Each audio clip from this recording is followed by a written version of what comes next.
2020, you and 81 million Americans voted to save our democracy. That's why Donald Trump isn't just a former president. He is a defeated former president. So that is Joe Biden. He's awake, he's conscious, he's cogent, he's aggressive, he's naming Trump, attacking Trump, mocking Trump on the campaign trail. And in fact, earlier that same day, he had been at this fundraising party where apparently the Democrats had raised $1 million.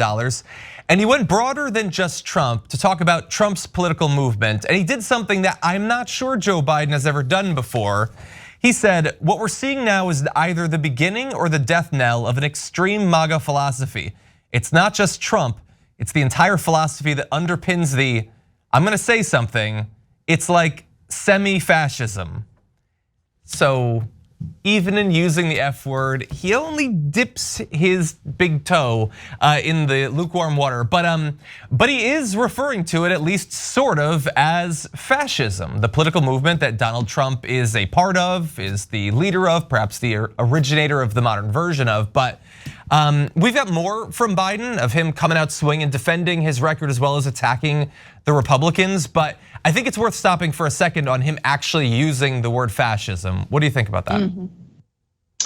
Yeah, so look, there's some moments in the speech that I didn't love, the usual, I love my Republican friends. Okay, we'll get to that later in the show.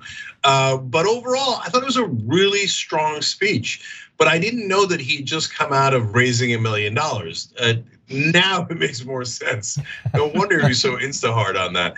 Okay, so, but no, but like seriously, like we give the guy a lot of crap, but we always believe in being fair and credit where credit is due. It was a really solid speech. He went harder after Trump and MAGA than he has almost ever done. For Biden, it's not going to get any tougher than semi-fascism. It's like, I'm only afraid of two things: nuclear documents at Mar-a-Lago and carnies, small hands. Semi-fascism, semi-fascism. Anyways, old school. But I'll take it. It was with vigor, and he pointed out what's wrong with the other side. There you go. Yeah, I mean, and what he's doing here is like reasoning with the American people as to why they voted for him in the year 2020, which is not because of him. It's because of the semi and or almost full-blown fascism that was then borne out on January 6th even further, right? It's because we wanted to save democracy. And I think being real about that is the right way to go. I think being real about the threat of another Trump administration, another Trump term, or even, I don't know, a Ron DeSantis, and I want to talk about that, later in terms of his MAGA referrals. I think that's really important. That is so critical. It can't just be about, like, well, let's reach across the aisle and let's heal. It's got to be like, we are standing at the precipice. What are we doing about our democracy? So that feels like he's taking it seriously, and he's being honest about the fact that people didn't really vote for him, they voted against Donald Trump.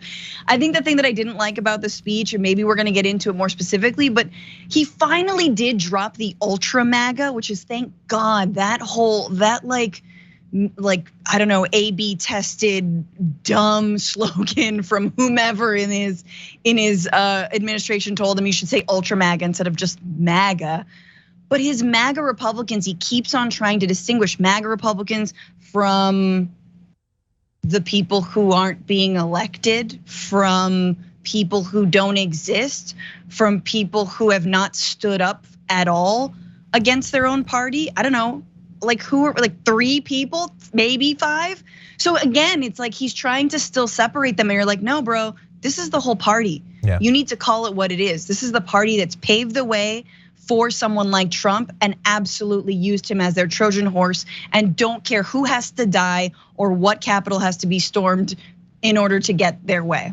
Yeah, well, look, as you pointed out, generally the way they run, and he even is, I guess, kind of doing it here, although in a way that we like strong, is to just point out how bad they are.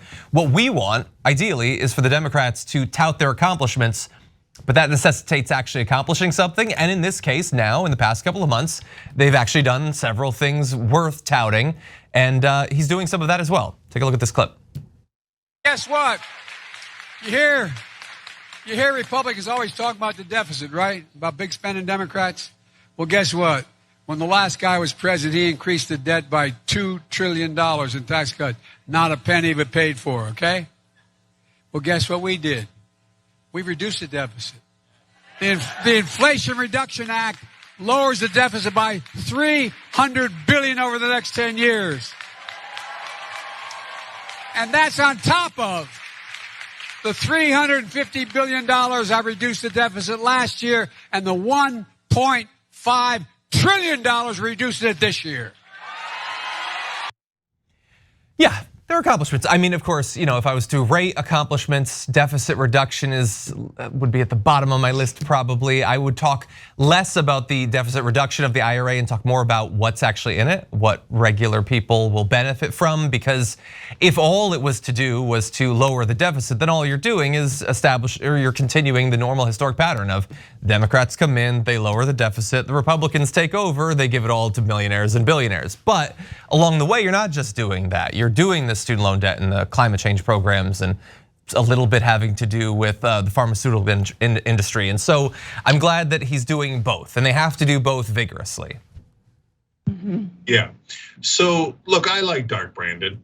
And we're kidding around about it, but we asked him to talk about jobs because when they say inflation, I said you should say jobs, because where did the inflation come from? It came from an economy that was too hot, kind of like my haircuts. So just say it. It's okay. People hear the chitter chatter. You might as well say it. So now he's saying it. He's making his own case. Finally, God bless. Good. I'm totally in favor. Yeah, I totally agree that he should reframe inflation because it looks at it. I mean, honestly, when he's talking about, he should say corporations. He should say corporate greed. At this point in time, and I know we're going to talk about it, like we're all on board with reining in corporate greed. Even Trump bit off that, in terms of like the establishment, this and that. I think this is a pattern, right? We saw him off the cuff the other day, like barking back at a journalist that, do you think it's fair? The people who don't own whatever private equity firms have to pay more taxes than them? No, and she was like left speechless. I mean, it's good. Whatever this is, we want more of it. If they switched up the the early morning vitamins, that Metamucil plus prune juice, he's more regular. I don't know, Joe, but I like it. You're flushing out the malarkey. Oh my God, yeah. Yeah, and like that response yesterday, if I could wipe that clean from people's minds. The first comment that we focused on, it definitely felt like he says, it's the entire philosophy that underpins I'm gonna say something. It's like semi-fascism. I don't think the decision to identify your political enemies as being at least a little bit overlapping with fascism is a thing that you do extemporaneously. I feel like he went into the speech knowing he was gonna say that, and rather than just have it be a line in the speech, it's sort of cloaked in, well, I guess, just between me and you. But honestly, I like it. They're being, I think, a little bit more strategic about their communications, and if they're avoiding things like Francesca was saying, the ultra MAGA, I will never understand that either, then I think maybe they've had a little bit of turnover in their speechwriters or their comms team. I don't know what it is, but I like, and we're gonna have, by the way, more examples of that coming up in our next block. But any other thoughts about strong Biden before we turn to weak Biden? Yeah, well, one last thing. Poll numbers are up. They're up to 44%. It's not like he's killing it or anything, but they're significantly up from where he was. He was in the 30s, and 30s is a disaster. So why did it go up? Easy. He's finally doing three things right. One, pass things, do things. Hey, student debt relief. That wasn't hard. Boom, you did it. Hey, you're more popular. And you passed climate change legislation. You're more popular. Of course, that's what we've been saying all along. If you pass more things, you might even get into the 50s. You might cross the, we actually kind of like you line. So, and plus inflation is down, and plus he has a more aggressive attitude. Yes. And shockingly, that helps you be more popular. It's what we've been saying from day one. Thanks for watching The Young Turks. Really appreciate it. Another way to show support is through YouTube memberships. You'll get to interact with us more. There's live chat emojis, badges. You've got emojis of me, Anna, John, JR. So those are super fun. But you also get playback of our exclusive member-only shows and specials right after they air. So all of that, all you gotta do is click that join button right underneath the video. Thank you.